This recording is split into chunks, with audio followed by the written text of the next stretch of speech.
Since the Wii U was revealed at E3 2011, one of the things I've seen the most people concerned about and conjecturing about was whether or not you'd be able to use multiple tablet-style controllers with the Wii U, or if it would just be restricted to one.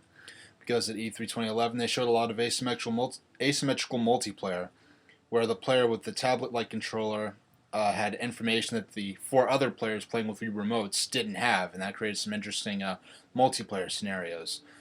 And when they were asked about multiple tablet-like controllers, and I think Miyamoto says something like that's something we're looking into. We're exploring to see if that could be done.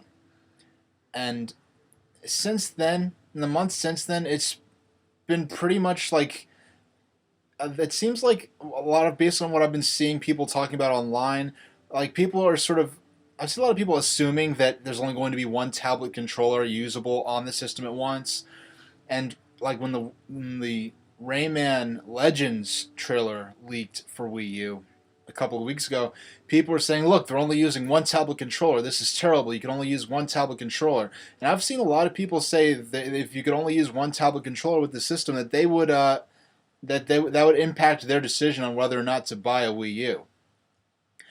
And I've seen a couple of quotes, one quote, at least one during E3, and maybe one or two since, from people of officialdom within Nintendo saying that's something we're exploring. That's something we're looking into. They never denied it and said there'll only be one controller. They've said it'll come with one controller. They've said that they're not going to make people buy multiple tablet controllers. And now someone from Nintendo Canada apparently has come and said, quote, let me correct you. Let me correct something that is a misconception. We said that the Wii U system will come with one Wii U controller, but we haven't said that you could only use one Wii U controller. And he says that if a developer chooses to make a game experience that uses multiple tablet controllers, then that's a possibility. And so a lot of people are taking this as multiple controllers confirmed. It's not an unreasonable thing to draw from this, even though that's not explicitly what he said. I'm happy about this, and I think the concern about there only being one controller usable per system is legitimate. But at the same time, you got to note the irony that the original Wii was the ultimate in-home multiplayer system. That was the really, of all the seventh gen systems, really the Wii was like the main system where there was a really strong emphasis on in-home multiplayer when you have multiple friends in the living room together playing together. Key examples being Smash Brothers Brawl, Mario Kart Wii, which was online too, both of those, and like New Mario Brothers Wii, which wasn't online at all, and they really wanted to force you to get together and play with your friends and family under one roof. And they were criticizing the fact that they really let their online experience fall by the wayside with the Wii. And now, with their 8th gen system, we have people saying, concerned about, I might not buy the system if we can't use multiple tablet-like controllers. If I can't play with at least one of my friends and we both have tablet screens on our controllers. So there's sort of that demonstrates that there is an importance on multiplayer, in-home multiplayer. Maybe those people are interested in in-home multiplayer with what multiple tablet screens, in addition to the TV screens, could offer. And at the same time, there are lots of technical difficulties possibly regarding that. I mean, imagine up to 4 controllers, each displaying a high-res polygonal 3D image in addition to the HD image on the TV. That can be pretty intensive for the hardware to process in real time, streaming to 5 different screens, the TV and 4 tablet controllers, and with no lag at all. That might be a lot to ask of any system, really. So I'm happy that it seems like there are going to be multiple tablets. I might not even end up buying more than one tablet controller. And one of the things I think when Nintendo revealed Wii U, I think one of the reasons they wanted to focus on one tablet controller and 4 Wii Remote Pluses, for multiplayer on Wii U, was because of their experience with the Game Boy Advance to GameCube connectivity cable. Back in the 5th generation, they five, six. No, actually, that was the sixth generation. Excuse me. Back in the sixth generation, Nintendo basically almost sort of positioned that as their substitute for having an online gaming structure for the GameCube, like PlayStation and Xbox were doing. And I think what Nintendo thought was that every, Game Boy Advance owners would own a Game Boy to GameCube cable as a standard accessory.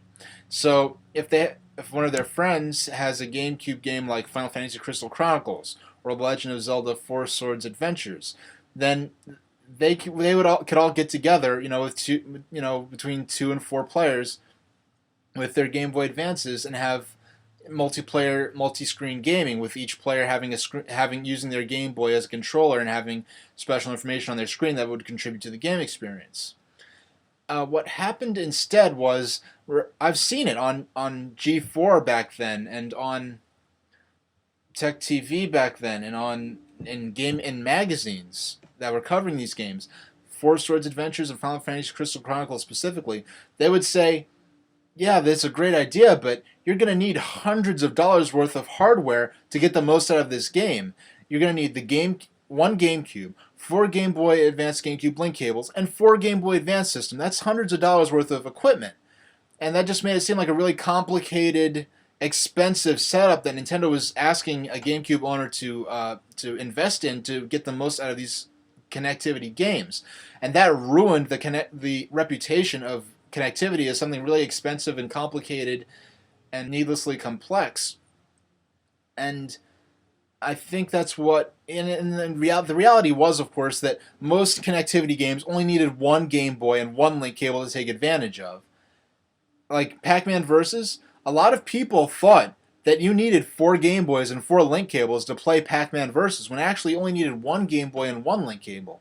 So I think when you have this controller that it looks tablet-like, it looks like an iPad or any sort of modern tablet computer.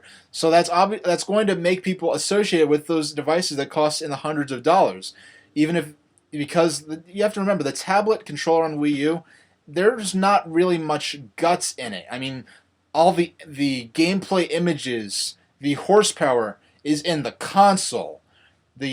Everything in the tablet controller is probably focused towards simply firmware to link it, to allow it to communicate with the system and to allow it to stream from the system. So the controller may be able to retail this controller at $100, between $70 and $100. It's not an HD screen, it's high resolution, but it's not an HD OLED screen or anything like that. So the controller may not be too expensive. When you're talking possibly $70 to $100, possibly more, for an additional controller, so you're going to have to invest in a new system, and then you're going to say the standard issue controller for this system, if you want to have 4-player gaming with this, you're going to have to invest hundreds of dollars on controllers. That's not an attractive proposition, and Nintendo's, with their experience with Game Boy Advance GameCube connectivity and the way they didn't communicate that idea effectively to make it the hit they wanted it to be. In addition to the fact that with this Wii U is going to be the first new home Nintendo console that's going to be come out since their casual expansion with the Wii, and a lot of people who bought the Wii aren't the sort of people who are used to the idea of replacing a device that isn't broken, that still works because it's more powerful or you could have new technology on it. So trying to possibly push a system to them that's going to be more expensive than what they have in their home that already works, and when multiplayer gaming with Wii Sports and and Wii Party and Just Dance was all about having multiple players, and then ask them, if you want to get into this, you're going to have to buy 3 more of these expensive controllers. I think Nintendo's going to want to tread lightly and try to avoid that. So I think that's why they sort of wanted to not come out at E3 and say, like, look, this crazy expensive controller, and you're going to have to buy 3 more of them to get the most out of your multiplayer in-home experience on the system. That's what I have to say about that. Thanks for watching.